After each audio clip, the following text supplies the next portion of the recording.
الحمدللہ وحدہ والصلاۃ والسلام علی من لا نبی بعدہ اما بعد۔ اسلامی بھائیوں، سفید لباس پہننا یہ عمدہ اور بہتر ہے، اس لیے کہ اس میں جو حسن اور آرائی ہے وہ مردانہ عظمت کے مطابق ہے، جبکہ دوسرے رنگوں میں یہ چیز نہیں ہے۔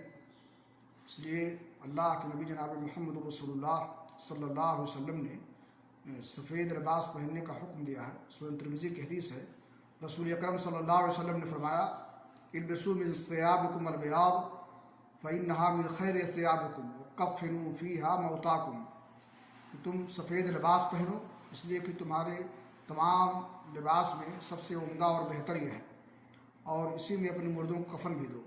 حدیث سے معلوم ہوا کہ زندہ شخص بھی سفید لباس استعمال کرے اور پہنے تو اس کے لیے عمدہ اور بہتر ہے، اور مردوں کو بھی اس میں کفن دینا چاہیے تو یہ بہتر ہے۔ اگرچہ اور رنگوں والا لباس پہننا اسلام میں جائز اور درست ہے، لیکن عمدہ اور بہتر یہ ہے کہ انسان سفید لباس پہنے اور سفید لباس میں اپنے مردوں کو کفن بھی دے۔ اللہ رب العالمین سے دعا ہے کہ اللہ تعالیٰ ہمیں شرعی احکام سمجھنے کی، ان پر عمل کرنے کی توفیق عطا فرمائے۔ وآخر دعوانا الحمدللہ رب العالمین۔